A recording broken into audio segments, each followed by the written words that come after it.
Bonjour à toutes et à tous, vous êtes bien sur Jade FM fréquence 99.7 ou sur www.jadefm.fr.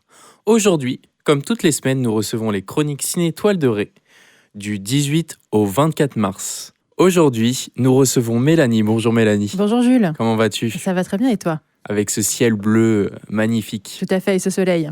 C'est ça. Bon, au programme Mélanie. Alors, au programme de cette semaine, la première chose que je vais commencer par vous dire, c'est que c'est le rituel annuel, c'est le printemps du cinéma à la fin de la semaine. La Fédération des cinémas de France, la Fédération nationale des cinémas de France, voilà, FNCF, organise tous les ans 2 opérations, au printemps et au début de l'été, avec des places à 5 € dans tous les cinémas pratiquement participants en France. Donc cette année, c'est du dimanche 22 au mardi 24 mars, donc à la fin de ce programme. Et donc toutes les places sont à 5 € pour tout le monde, à l'exception des séances qui étaient déjà moins chères, comme par exemple la séance des mini-toiles dont je vais vous parler tout à l'heure. Qui sont à 4 € la séance. Mais voilà, profitez-en pour venir au cinéma voir les films qui vous intéressent. 5 € la séance. Exactement. Alors, le premier événement de la semaine, c'est le Festival du cinéma espagnol de Nantes, qui est décentralisé chez nous. On a choisi 2 films cette année. Tout d'abord, le mercredi 18 à 21h, avec le film Le Sud de Victor Hérissé.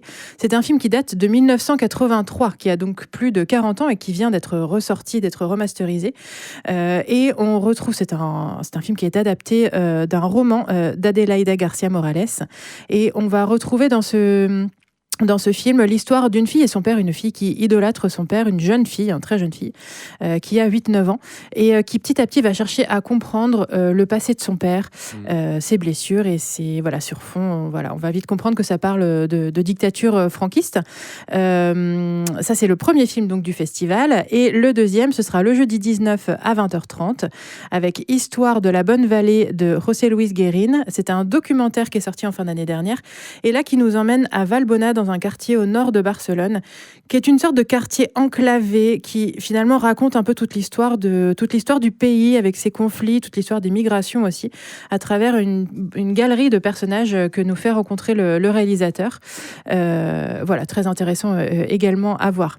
Donc ça, ce sont les 2 films qu'on a chez nous dans le cadre du Festival du cinéma espagnol. Si ça vous intéresse, le Festival du cinéma espagnol à Nantes, c'est du 21 au 29 mars. Et vous pouvez retrouver toutes les séances sur leur site internet. Ok. Le dernier événement ou deuxième événement de la semaine, c'est donc, je vous en parlais, la séance des mini-toiles. Donc, l'animation qu'on fait un dimanche par mois pour les enfants, les tout petits enfants, pour leur faire découvrir la salle de cinéma. Donc, ce sera donc dimanche 22 mars à 10h30, autour du programme de court-métrage qui s'appelle Jeune Pousse. Ce sont 6 courts-métrages. Donc, je vous rappelle le principe. Vous pouvez venir dès 10h, on offre un goûter à tout le monde. La séance est à 10h30 et pour les enfants qui souhaitent s'inscrire après à l'atelier, c'est un atelier surprise, il faut nous envoyer un mail à l'adresse contact@cinemapornic.fr puisque c'est limité à une vingtaine d'enfants. Voilà. Et j'ai le droit de venir, moi ? Alors, est-ce que tu as plus de 6 ans ? Je pense. C'est limité effectivement aux enfants, aux petits-enfants à l'atelier. Après, le film, comme tous les films pour le jeune public, est adapté à tout le monde et donc on peut venir à n'importe quel âge. Ok. La sortie nationale de la semaine, c'est Les Rayons et les Ombres de Xavier Giannoli, qui est un film assez attendu. Xavier Giannoli, son dernier film, Illusion perdue, qui était sorti en 2021, adapté du coup de roman de Balzac, avait vraiment fait parler de lui, avait très bien fonctionné aussi. Alors, les chiffres, il avait fait 1 million d'entrées, à peine 1 million d'entrées à l'époque, ce qui peut paraître pas un énorme succès. Il faut se rappeler qu'en 2021, c'était le Covid. Et donc, les films avaient quand même beaucoup de mal à fonctionner en salle. Et vraiment, c'est un film qui a fait beaucoup parler de lui par le jeu de ses acteurs, par la direction. Donc, dans ce film, Les Rayons et les Ombres, qui sort donc mercredi, on retrouve Jean Dujardin et Nastia Golubeva. Jean Dujardin qu'on ne présente plus. Nastia Golubeva, dont c'est le vrai premier grand rôle à l'écran. On avait pu la voir dans Annette de Léos Carax, qui est son père, à Nastia Golubeva, et également Revoir Paris, où elle avait des petits rôles.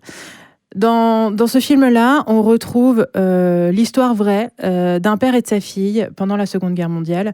Et ce film traite du sujet de la collaboration, filme la collaboration. On a beaucoup filmé en France la résistance.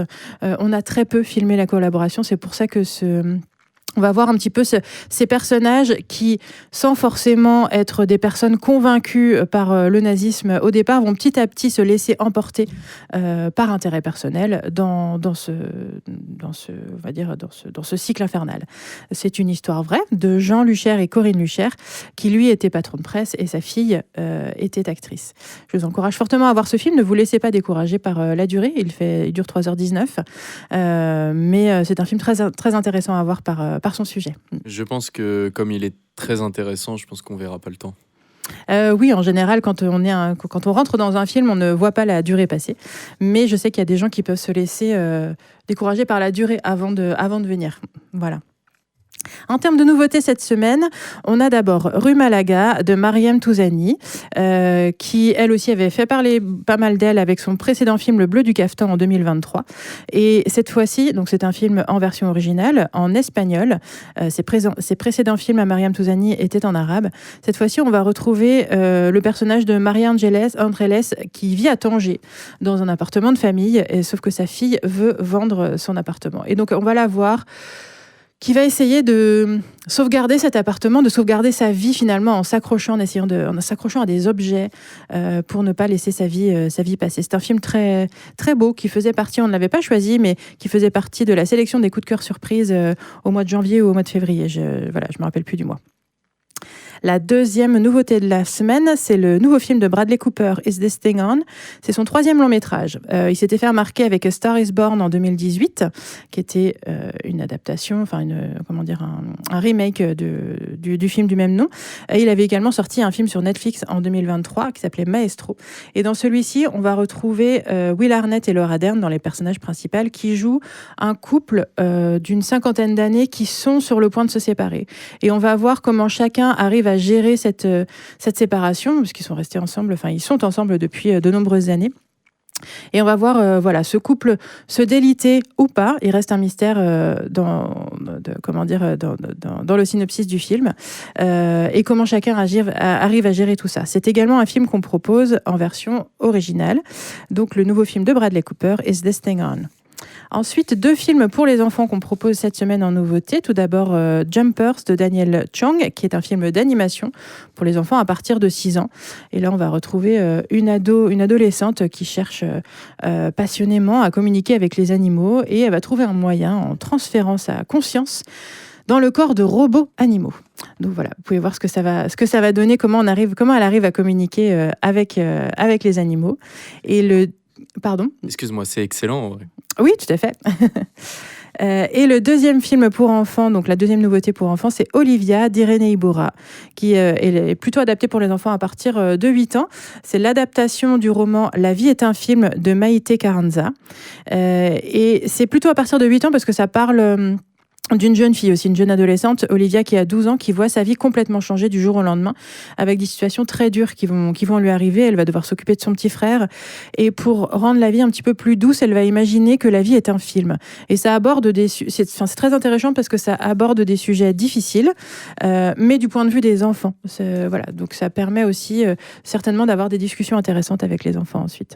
Vous avez beaucoup de films pour les enfants ? On fait en fonction de ce qui sort, effectivement. On essaye d'en proposer toutes les semaines. Et puis après, il y en a évidemment plus pendant les vacances scolaires. D'une part, parce que c'est là que les films sortent aussi. Les distributeurs des films ne se trompent pas. Les enfants sont plus disponibles pendant les vacances scolaires. Et puis d'autre part, comme ce que je viens de dire, les enfants sont plus disponibles pendant les vacances scolaires. Nous, on est dans une région où il y a beaucoup de grands-parents qui gardent leurs petits-enfants aussi. Donc, en cas de pluie, comme ça arrive souvent l'hiver pendant les vacances, il faut occuper les enfants. Donc voilà.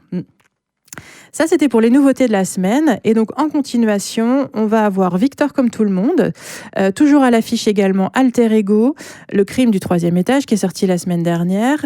La maison des femmes. Toujours la comédie Chers parents, dont on propose une séance en version sous-titrée pour personnes sourdes et malentendantes, le mardi 24 mars à 17h30. Et puis, Marsupilami, qui est toujours à l'affiche, évidemment. Et je voudrais terminer en vous annonçant une animation dont on vous parlera plus longuement la semaine prochaine.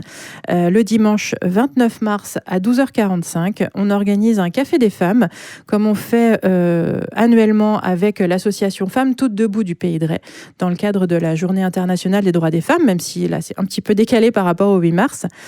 Pour rappel, le café des femmes, c'est un temps d'échange en non-mixité, donc entre femmes, autour d'une thématique. Cette fois-ci, la thématique, c'est femmes inspirantes et inspirées.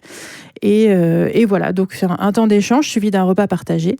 Et on proposera également ensuite une séance d'Elle au premier plan, qui est un programme de court-métrage, à 15h. Donc notez-le dans votre agenda si ça vous intéresse. Et en tout cas, on vous y attend nombreuses. Excellent ça. Merci beaucoup Mélanie. Merci. Et on se retrouve tous les mardis à 18h pour les Chroniques Ciné Étoile de Ré. Au revoir. Au revoir.